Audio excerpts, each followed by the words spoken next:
Well, hello. My name is Diana Bala, and I am a coach with Leslie Vernick and Company. And I'm here live today to speak with you on what I think is a really good topic for us. And it is called Guarded Heart versus Hardened Heart. What is your reality? So I'm just checking to see if I'm live on Instagram, and it looks like we're good. So welcome to Instagram and welcome to YouTube. It's nice to have you join us today. And I will be here by myself talking with you about what's the difference between a guarded heart and a hard heart. And so I'd just like to welcome you, and I'd like to say hello. I see some good mornings in the chat. And I'm wondering, as you check in, if you could just let me know what you're curious about related to the topic today. And I don't know why my banner keeps disappearing, but we're going to put it on the screen, and there we go. Maybe it will stay that way. That sounds wonderful. So I want to ask you a question, and the question that I have to ask you is, when you hear the words or the phrase, guard your heart, what emotions come up for you? And where have you felt pressure to trust again before you felt safe?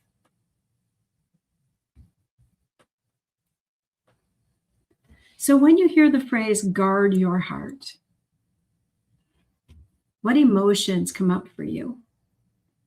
Would it be guilt, confusion, fear, maybe sometimes anger? Yes, anxiety and fear. Fear, okay. Yeah. So I'm very curious about that.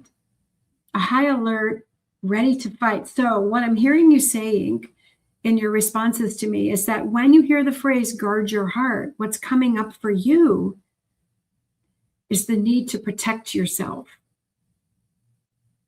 And I see anger on board. Yes, thank you. Boundaries versus hardness. That sounds like an action-oriented approach toward guarding your heart. What is the difference between boundaries and hardness? When I hear guard your heart, currently I'm anxious about it and defensive. And yet the Lord says for us to guard our heart, for out of it come all of the issues of our life. So what does that mean in the face of maybe some destructiveness that you've experienced? What would that mean to guard your heart versus let your heart become hardened? Because many of us have experienced being lied to, being manipulated, have had broken promises, and quite frankly, your trust violated. And I want to say to you that Scripture never minimizes harm.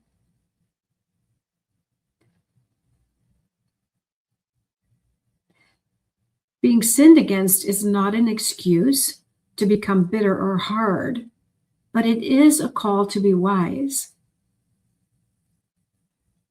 And I will quote to you Proverbs 25:19, which says, putting confidence in an unreliable person in times of trouble is like a broken tooth or a tame foot. And many of us, under the guise of forgiving and reconciliation, believe that stepping back into the relationship is giving another person a chance. But Proverbs 25:19 acknowledges reality, and trustworthiness really, really matters. And so I see as you're weighing in the chat, you're also resonating with places in your life where trust has been broken. And maybe the question is, how do I give myself space to process, keep the peace, and what do I do in this relationship? So I'm wondering where you felt the pressure to trust again, when it's not been wise. What might that have been like for you to feel pressure to trust again and to not know if you're being hard-hearted or if you're wisely guarding your heart? And I want to say that if you have specific questions, we do have a question tracker, and we'll save some time at the end for answering your specific questions. And Nancy will put that in the chat for you. So to guard my heart means do not trust again. Perhaps that also could be referred to as hardening my heart. But again, having fear of rejection and repetition. And today I want to talk to you a little bit about the difference. And so we're going to have some dialogue about what it is and what it isn't. And hopefully, as you step away today, you'll have some idea of the measure of what God is saying in terms of, I want to protect my heart and I want to remain open. I don't want to become hard-hearted.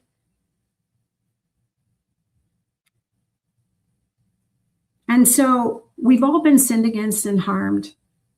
That isn't an excuse to become hard and bitter. And sometimes we graciously extend forgiveness where it's not wise to be back in relationship with someone. And as I quoted to you in Proverbs 25:19, wisdom is not putting trust in an unreliable person. And it's really important for us to guard our core because of our own sin and because of others' sin. We are to overcome evil with good. And so we do want a soft heart. And we want a guarded heart.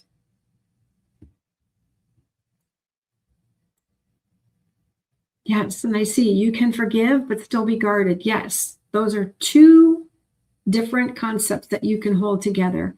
I can be forgiving, and I can still be guarded. And often, as I'm seeing in the chat, acknowledging that sometimes you've been harmed in relationships in many ways, maybe with addiction, maybe with betrayal. And even if that person changes, your trust in them needs to be restored. And so it might be wise for you to have a guarded heart until trust has been repaired over a duration of time. And so I want to ask you, what has betrayal taught you about your need for wisdom and not just forgiveness? What have you learned when you've been betrayed or when you've been harmed about the need for wisdom?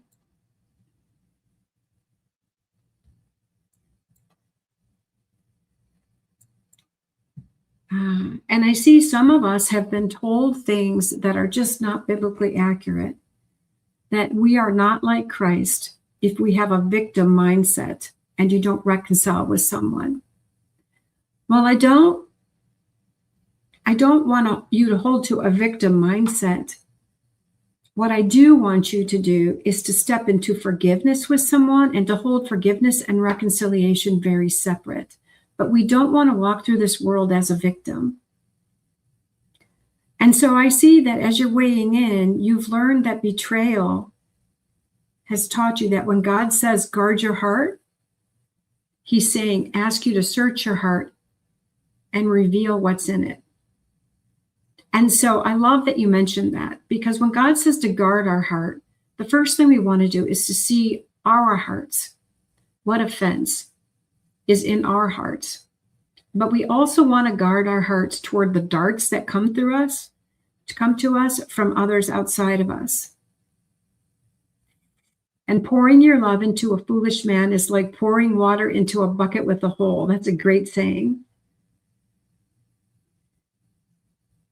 And one of you are responding by saying, betrayal has taught you so much about the love of God, as a pearl gets beautiful by the irritants that scratch it. And we do know that these challenges conform us to the image of Christ if we allow it. Yeah. So what does it mean to guard your heart? Well, let's first talk about what Proverbs 4:23, right? Everything flows from our heart. Your heart is the essence of your inner life. It is who you are. It's your personhood. And guarding your heart isn't about fear. It's about stewarding your heart and your very own well-being. It's about stewardship. And we want to guard our hearts because of our own sin and because of the sin of others. And so Scripture calls us to overcome evil with good, not to let it deform us. And so what does that mean for you, overcoming evil with good? A guarded heart says, I won't let someone else's sin shape who I am becoming. And so we have a response to how we are harmed by others, how we are sinned against by others. And it's our choice to allow ourselves to have the right response and the right attitude to guard our heart and also to conform us to the image of Christ.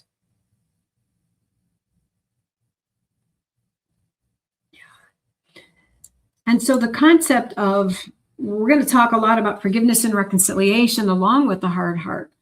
Forgiveness is something that's a mandate by God. We are commanded to forgive. And when we talk about forgiving, it's very different than reconciliation. Forgiveness is holding a debt that someone owes you, maybe wanting them to repay you or to make it up to you or to pay the penalty for what they've done, to put it in, I think, some biblical terms. And so forgiveness is something that we are mandated by God to do. So when someone has harmed us, we really often sometimes need to work on that, our anger, our bitterness, our hurt. And so I feel like when we're talking about forgiveness, a way of guarding our heart is to remind ourselves that forgiveness is something that is commanded. It's something that we can choose. And it's something that we must do or may do over and over again as we may be reminded of the harm or the hurt, the deceit or the betrayal. And we have to consistently remember that forgiveness is for God. I said that wrong. Forgiveness is something that we can choose. And repaying the debt is God's business. And so, forgive your debtors as God forgives us. We don't want to hold something against someone else because God has said that's his business. So forgiveness is God's business. It's an attitude of our heart. I'm letting God deal with that. I'm choosing to let this go. You're asking some really good questions in the chat, and I will respond to those. So when we talk about reconciliation or giving someone access to me, that's what I'm talking about when I'm saying guard your heart. Now, a hard heart, if I could describe it, actually, I do have some good words here to help you understand what the difference between a guarded heart and a hard heart is. And so we're going to talk a little bit about that. But first, before I do that, I want to ask you, have you ever forgiven someone, but you felt very unsettled about re-entering relationship with them? And what did you notice that your body or your spirit kept telling you? You've forgiven them, but you're still unsettled about being in relationship with them again. Yeah. So noticing what messages, spoken or unspoken, have you received about what real forgiveness is supposed to look like in this situation? Does real forgiveness mean that I give someone access, like completely open access? And I will say to you, it does not. Forgiveness means that I choose to love them in the best way possible. And loving them might mean praying for them. Loving them might be speaking blessings over them. Loving them actually might be speaking hard truth to them. But loving them doesn't always mean I enter back into relationship. I completely trust. I give you complete openness to my heart. And so this is where wisdom and discernment is needed. And I do love that you're weighing in on what your body is telling you. Because your body doesn't lie and will often give you warning signs that need to be heeded. So noticing when you're feeling a little unsettled about re-entering a relationship, it's time to really use wisdom and to recall and remember what has occurred that has caused the brokenness in the relationship, that has caused the harm to you. And so asking yourself a few questions: has it been owned? Has it been repented of? Has this person been so broken by the harm they've caused for you that they have committed to not harm you in that manner again? It might be wise to give them access. I like to call it dipping my toe in the water, and thinking about when we were younger and we would go swimming, and we didn't have a heated pool. And so like just diving in the water, it was just a shock to your body, unpleasant. And so I'm thinking of, if I was in relationship with someone and they have harmed me, maybe just one great big act, or maybe a series of acts, and it's been wise for me to pull away from them. Maybe they showed some signs of forgiveness. Maybe they've owned what they've had. How do we rebuild trust? We dip our toe in the water. We don't dive in again into that relationship. We take it one toe at a time. Then maybe if the water is warm enough, if you've tested the relationship and it feels safe for you, maybe you can put your leg in, right? And so that's what wisdom is. We always recall and remember where someone's weak points are and what they are capable of, unless they've shown evidence to you that they have overcome that they have repented of that, and they have worked again to earn your trust in those areas. Our bodies give us information. We need to pay attention to it and put the pieces together. It may be just one piece of information, and then we look for more.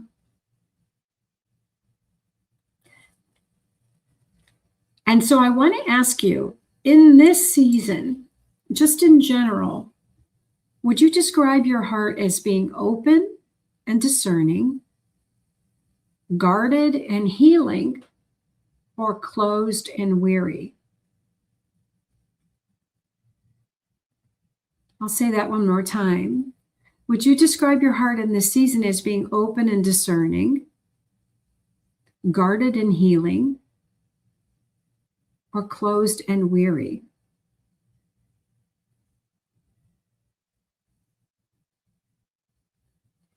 And maybe you're thinking, it's not in general, but maybe we'll take it relationally.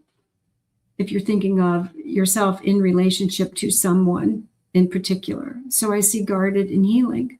I love that. That's a path forward. Yeah. So let's talk a little bit about what we would identify as a closed, maybe weary, or hard heart.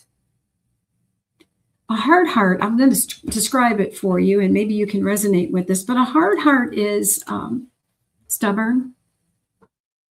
A hard heart won't listen.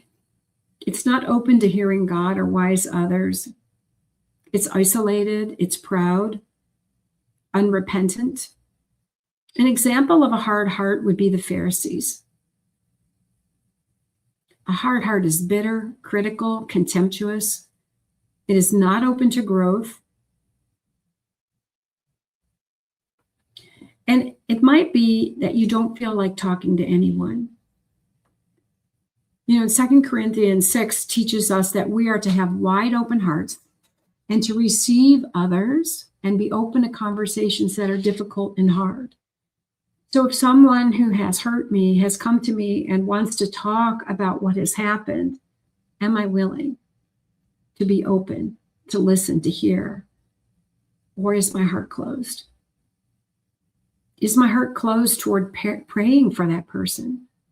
Toward wrestling with God about what's happened? Have I just given up? And sometimes we have given up because we've not been heard.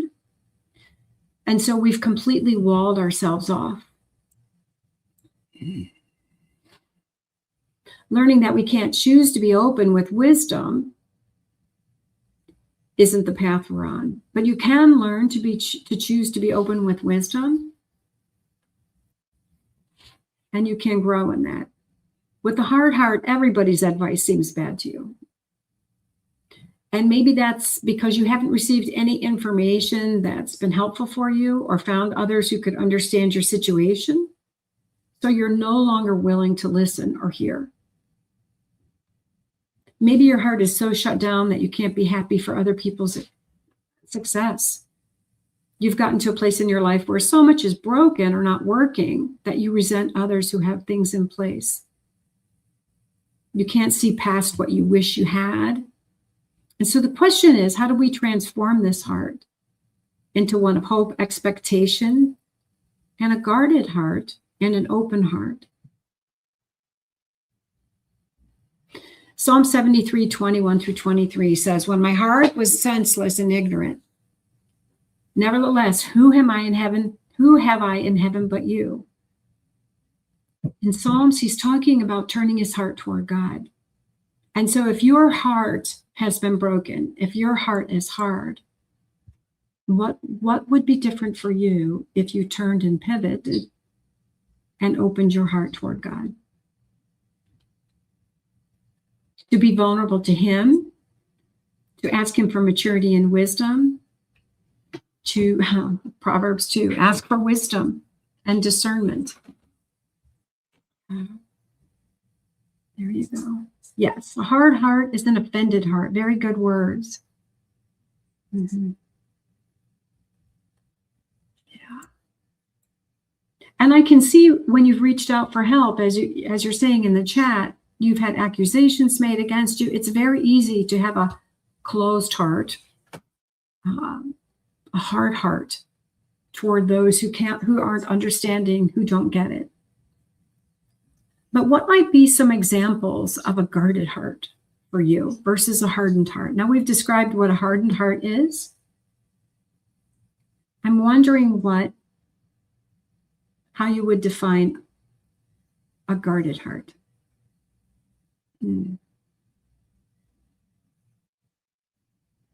What might that look like? If your heart is guarded and it's healing, your heart is somewhat open, but you're walking in wisdom, setting boundaries and sticking to them. A guarded heart is about self-protection, not punishment. You've got it. Less, not jumping in quickly to trust. It is a wise heart. Absolutely. So keep responding in the chat. Just giving everyone ideas about how you see what a guarded heart looks like. And I will describe a little bit from what I know.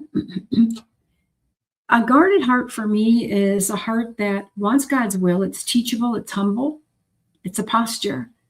It's a heart that's willing to learn, even from the harm that it's received, even from the challenges that are faced, or maybe the losses that you've encountered. A guarded heart takes responsibility for steering the body, the soul, and the spirit in an intended direction. A guarded heart works through forgiveness, what it is, what it isn't, and steps into forgiveness again and again and again. A guarded heart walks in the truth of what the reality of the relationship really is. Not what I wish it to be, not what I hope it to be, not what I imagine it to be, but it walks in truth. And it remembers. I think remembering is a huge thing, because if you've been in situations where you've been harmed repeatedly and you have been in survival mode, you tend to move from one event to the next, and you almost, to some degree, without wisdom, forget. And sometimes I would say a guarded heart understands and recognizes cycles of harm. It's not a forgetting heart. It's a remembering heart. And it remembers and uses that wisdom to protect the very essence of their life, so that you can walk wisely in God's intended path for you and protect yourself from harm that the enemy might throw at you. So a guarded heart recognizes that actions speak louder than words. It seeks to observe behavior and not be,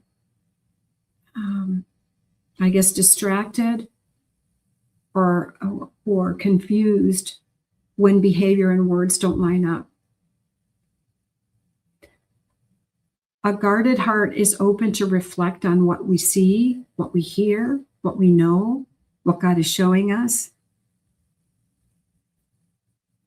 And it's willing to hear what others see and observe as well, and take in that information. It looks for patterns of behavior to confirm what you know. We talked a little bit earlier about what you sense in your body when maybe you're not feeling safe with someone, or you're having a little bit of unsettling. A guarded heart looks for more information. It doesn't just discount what it's seeing or what it's knowing or minimizing. And a guarded heart looks for strategies that are not real change in someone, that will maybe aim to get you to open up your heart and drop your guard. I would think love bombing might be one of those. Flattery. So in essence, a guarded heart is a discerning heart that is compassionate, it's wise, it's curious. So compassionate, wise, and curious.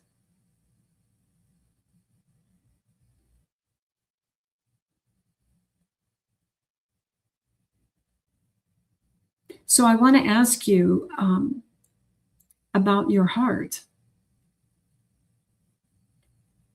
When you try to step into having a guardedness with your heart, how can you tell the difference between protecting yourself and shutting down emotionally? And just checking in with yourself, how can I tell the difference between protecting myself and shutting down emotionally? Now that I've indicated to you the difference between a guarded heart and a hard heart, what might be some words that might indicate that I am still open, that I'm not shut down?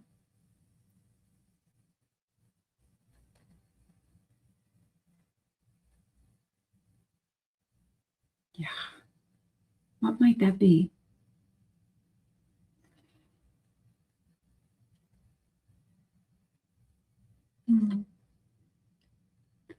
And I'm reading in the chat that my heart is so broken by what I think others' actions mean, but I really don't know what they are thinking about me, good or bad. And I want to say to you that if your heart is shut down and you're trying, or your heart is broken, you're trying to understand what someone else's actions mean, I might just invite you to shift or to pivot. Rather than trying to understand or speculate on what their actions or motivations mean, what is the impact to you?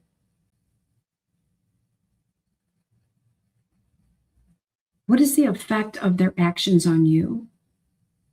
What does their behavior tell you about the type of relationship they want to be engaged in with you? You have the ability to create that understanding and to make the choice of whether or not this is where you want to be. If we are okay. Yes. So with an open heart, a guarded heart, there is still joy. There is still hope.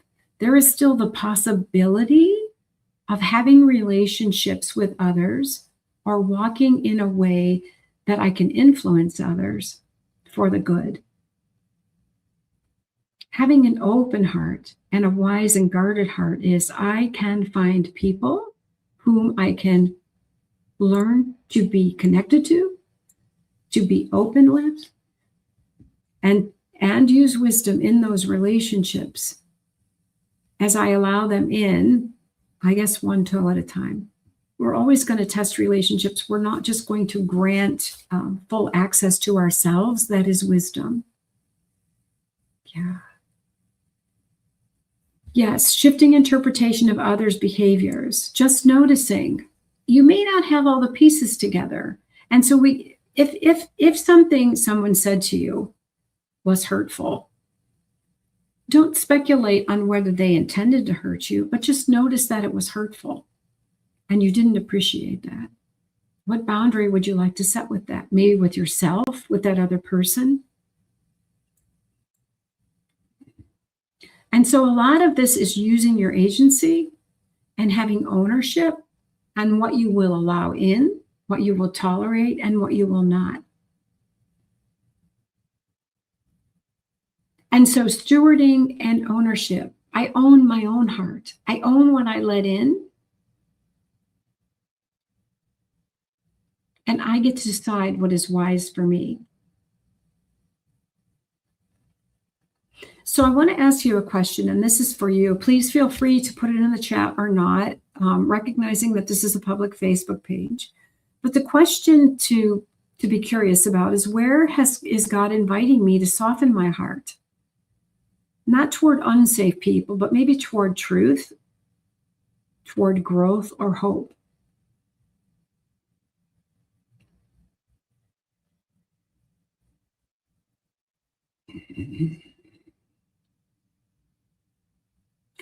I want to invite you to a webinar that we are having. And the title of our webinar is, I'm Not Okay If You're Not Okay. And when we talk about stewarding our own life, often we've deferred our okayness or our wellness to everyone else's behavior in our life. We've allowed them to come in and harm us, and we walk in that brokenness. And so one manner of guarding your heart is joining us for our webinar, learning what it means to be okay, even if others around us are not okay. And that's a step in stewarding your one precious life. And I don't know if you are like I am, but I see days flying by, and for me, stewarding my life becomes a goal, and it has to be an intention. So just as a side note, what we're promoting for you today is to join our webinar. And you can do that by going to leslievernick.com/join webinar. You will need to register. It won't be on Facebook. It will be a separate platform that is private. You will have the opportunity after the webinar is over to engage with Leslie and one of our coaches who will answer your questions. And what I love about the opportunities that we give you, there's no cost for this to you. And it is a deep teaching. And I guarantee that you will walk away with some tools that you can apply to your life. And so I want to invite you to that as another aspect of, how will I guard my heart? One of the best ways to guard your heart is to know what to own and what not to own, what belongs to me and what doesn't belong to me. We've talked a little bit about that today.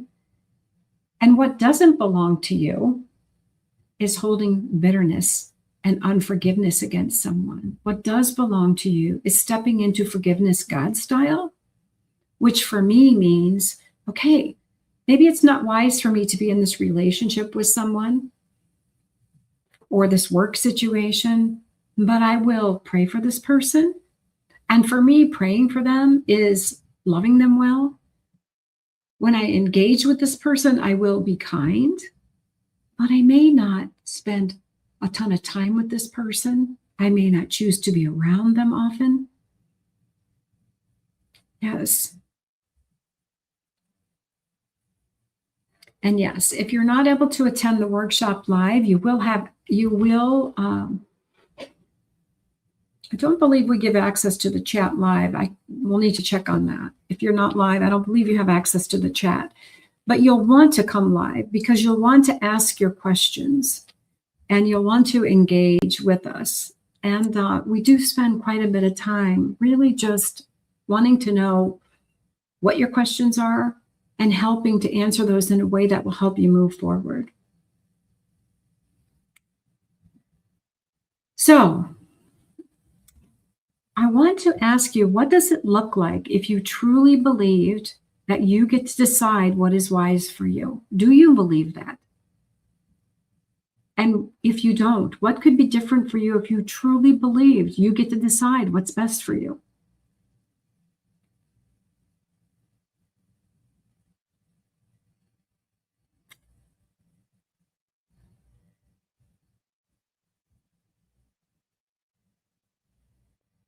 Thank you.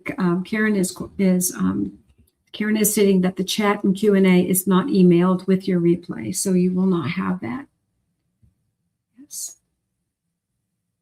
And so before I go to any questions that you've given us in the question tracker, I want to ask you the question: what does it look like for you to truly believe I get to decide what's best for me? Many of you have extended that and allowed others to decide for you, good or bad, that they get to choose what is wise for you.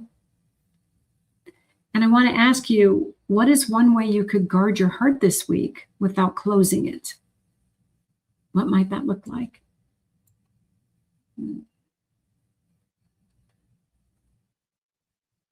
What might it look like for you to guard your heart this week without closing it?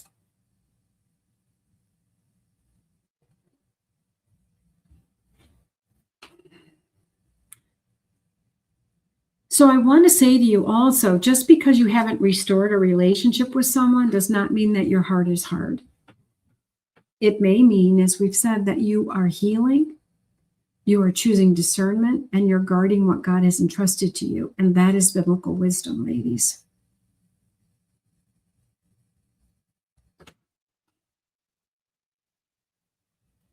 And I want to say also that you are not a victim of what has happened to you.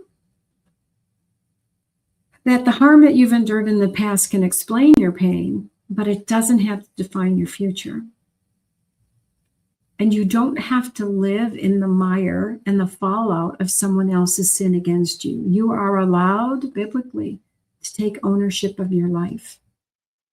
And placing hope in the Lord and waiting quietly for Him, for His salvation. So you get to decide what's wise for you, what pace is safe, and one kind of influence that you will allow. And this is not selfish. So if you're feeling selfish, I'd like you to shift into the truth that this is me being faithful, and this is stewardship of my one precious life. And so we've talked a lot about what a guarded heart is and what a hard heart is. So I want to ask you some questions or talk a little bit about, just checking the time here to see, how do we make discerning judgment about who we allow in?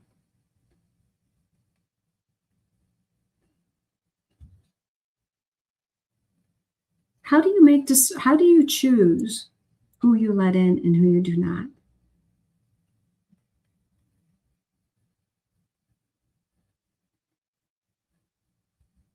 And when it's time to test the waters again.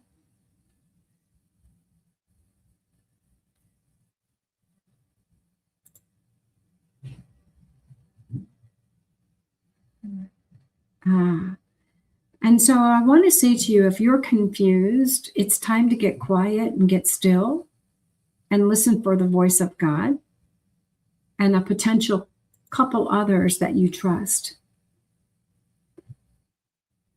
If you are guarding your heart and asking for wisdom and discernment to step forward, some things that may help you maybe to set boundaries, to take the relationship very slow,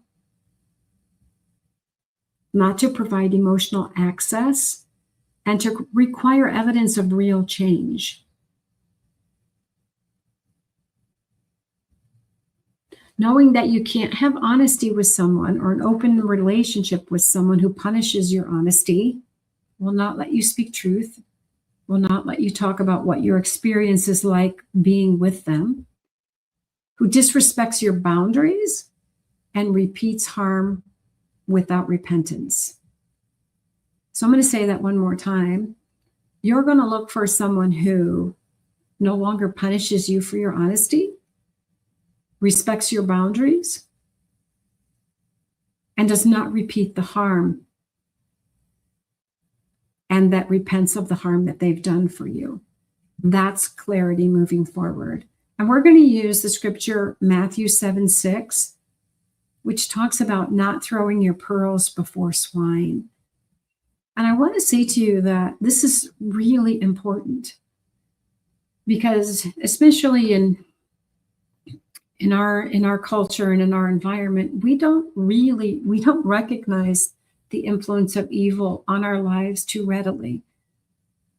But the enemy will seek to steal, kill, and destroy you, and he will use others unknowingly, most often, that they are being used. And so it's very wise for us to be discerning about what is coming at us, and to pay attention and to notice how it affects us.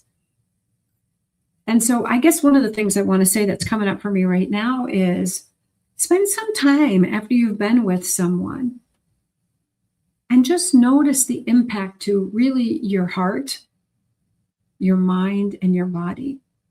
Do you feel calm? Do you feel clear? And do you feel regulated? And if not, why? And just notice, is there a particular pattern or cycle when I'm with this person that I experience this? And get curious. You may not always come to the real hard answer, but being curious will serve you well. And being compassionate, not in the what is wrong with me that I'm not okay with this person, but what is this about that I'm not okay with this person? And so one of the ways to discern if someone is safe again, one of the clearest tests is what happens when you say no? Do they respect your boundaries? And are they listening without defensiveness? Or do they pressure, guilt trip you, minimize, or spiritualize your concerns? I'll say that one more time. So a clear test, if someone is safe again, is do they respect your boundaries? I'm going to add one to the list. Do they treat you with kindness? Do they listen to you without being defensive? Or do they pressure, guilt trip you, minimize or spiritualize your concerns, or even who you are, how you see things? And so remaining forgiving and curious and observant is your key, without re-exposing yourself and diving in the pool head first. And then finally, before I go to questions, I want to say to you, also notice, if we're going to guard our hearts, notice your response to what's shaping your inner life. And I want to ask you how noticing you are of what influences you. How in tune with your heart and your mind and your body are you? So just noticing as you move through the news, or maybe you watch a violent or dramatic or overly sexual movie, are you engaged in comparing your life with others? What's shaping your inner life? Is it shopping or rumination? There's another way to guard your heart, but it doesn't start with the list. It starts with just noticing what is influencing me, and is it in the intended direction that I want to go? So the question is, what is stirring my longings, my fear, or my numbness? What am I taking in with my eyes? What am I rehearsing with my thoughts?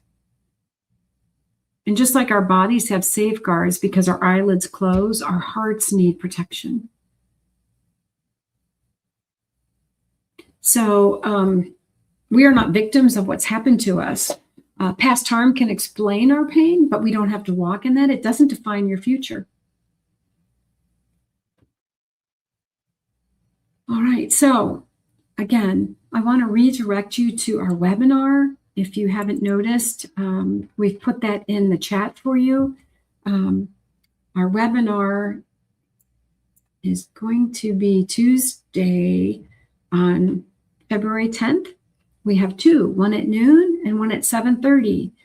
And you will have to register for that. You will get a link to join the webinar. We'd like to ask you to attend live, so that you can participate in the Q&A.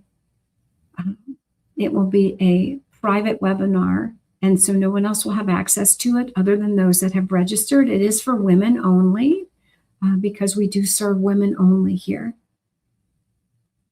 And I do not have notes. I'm speaking live, so I have my talking points, but I'm just speaking live. So this will be posted on Facebook. This will be on YouTube. It will be on Instagram, so you can catch the replay of what we've talked about today. And I think we have a couple minutes for questions? And while I'm going to questions, for those of you that are here live, and even for those of you that are watching the replay, what are your golden nuggets or your insights or your takeaways from our time together today and what we've discussed and talked about? We want to know what felt important to you and what was significant for you. So if you would put that in the chat, whether you're on YouTube, Instagram, or Facebook, I would appreciate that. Yes, Kelly, join the webinar. Do you need the link for the webinar? I have it on my screen. For those of you on Instagram, it's not floating on your screen. It's leslievernick.com/join webinar.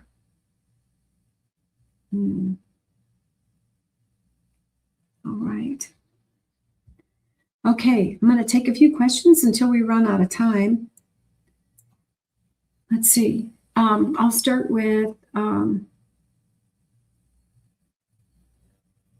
okay, do you think assuming the motive of others hardens your heart? Because I have told them what they are doing hurts, but they deny that it hurts. And it's hard to believe that they are coming from a good place. I have been told that I'm not like Christ, and I have a victim mindset if I don't reconcile with someone. I am told I am controlling for wanting an acknowledgement and apology of the harm before reconciliation. They want to agree and disagree and forgive and move on. This is not real repentance at all. I wish I could grab my phone. I sent something to a friend the other day. That was a really good, if I find, I'll put it in the chat for you later. I don't want to do that right now. But I feel like scripture tells us that only God knows the motives of the heart and the intentions of the heart. I think we can judge someone's behavior. And we can judge in the sense of what it costs us, how it impacts us, and it's significant. And I want to say to you that even Jesus protected himself from others. And so I think the safest thing to say is that I don't know what's working in the heart or the minds of someone else. I don't know what their intentions are unless they share with me openly, honestly, and truthfully. What you do know here is that you have said that it hurts you and you're not being heard. They are minimizing, denying, and asking you to shove it under the rug, which to me is pretending like it never happened. Because how will you learn and how will you step forward with wisdom if this person doesn't really get the impact of what they have done to hurt you? And what will you do with that bruise that you have? Can you slap a Band-Aid? I've learned you can't slap a Band-Aid on a burn, because a burn heals from the inside out and it will fester and it will get infected. And for someone just saying, I agree, I hurt you, I'm sorry, but I don't really care about the impact and I don't want to know, I don't want to know what I've done, how it's hurt you, and I'm not committing to you that it won't happen again. I'm not demonstrating that to you. To me, that's like slapping a Band-Aid on a burn that's already infected. And that's not, That's not repair. And so whenever there's a relationship rupture, there needs to be repair. And that means that both parties are engaged in healing, understanding, and moving forward. And that's not happening here. And I would restructure what you've been told. And we have to be really wise about what we take in, even if it's from someone in authority or from a people helper. You get to choose what's wisdom and what's not. And you have the right to do that. We don't defer our judgment or our thoughts to someone else. And so when someone tells you that you don't have the mind, that you're not like Christ, or that you have a victim mindset, if you don't reconcile with someone, they don't get the right to tell you that. And I would shift what you're telling yourself, what this person said to you. It's not that you have a victim mindset, it's that you have a wisdom mindset. Wisdom tells me that I'm not going to let someone harmful in unless they demonstrate to me they're not harmful to me any longer. That's just wisdom. All right, thank you for that question. And I think we've already talked about this. How does one walk out of a guarded heart in a relationship while also forgiving? So I'd ask you to kind of watch the replay. What does that look like realistically and practically? So what I have said, what that looks like is, if I'm going to walk realistically and practically, I am going to test the boundaries. I'm going to exercise my no. First and foremost, I'm going to forgiveness is separate. Again, we're blurring the boundaries here. If you walk in a guarded heart in a relationship while also forgiving, but the question is, are you still walking in that relationship? Forgiveness is a posture. And I think what we're asking here is, I want to be guarded. And the question is, how much access do I give someone in relationship to me when they've already harmed me? So access is the question. How deep am I going to share my thoughts, my heart?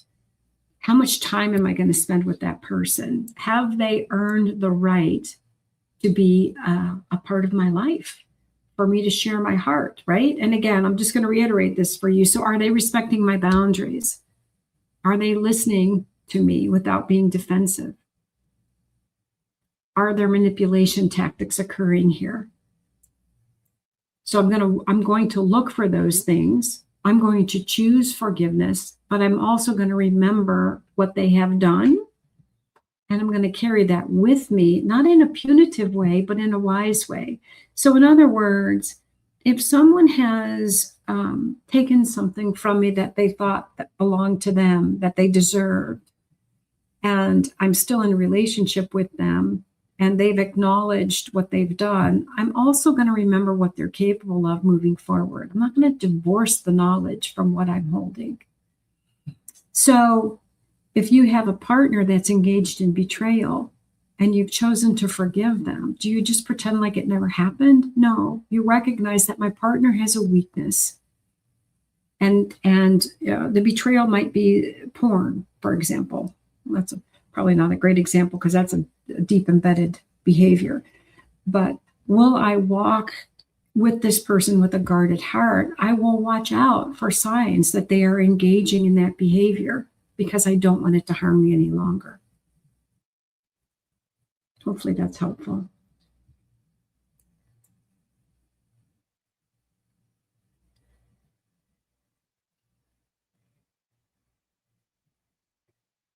And some of you are asking some really deep-seated questions here that would take some time to process. And let me go with, how do you keep forgiving when they keep on doing it over and over? Again, forgiveness is something that I choose to do. I'm going to forgive someone the wrongs they do. In other words, I'm not going to demand. I'm going to give the the recompense for what they've done is God's business, not mine. And when I think about, like, how do I forgive somebody when they keep doing it? I think about, how does God keep forgiving me? Like, he's not holding it against me. I will at some point pay a consequence or meet a judgment for it. But when I think about I cannot withhold forgiveness for somebody because what I'm saying is you owe me judgment and you owe me recompense. That's God's jobs, not mine. So the question is not forgiveness. The question is, how do I keep giving someone access to me when they keep doing something over and over again? Forgiveness is something I work through with God. And then I'm going to decide how am I going to be how am I going to be in relationship with this person? What is my heart attitude toward them? What is my access level to them?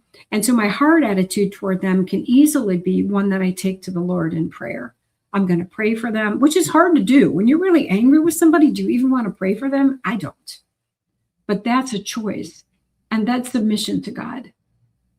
And so we're going to submit to God in the area of forgiveness. And then we're going to walk in wisdom, deciding what does that look like?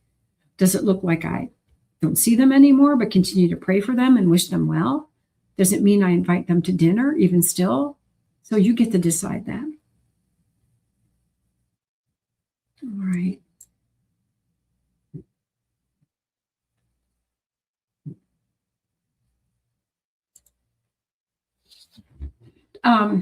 So I'm thinking that we've got just a couple minutes left. I do want to also continue to invite you to tell me what was most significant for you from the time that we had together today.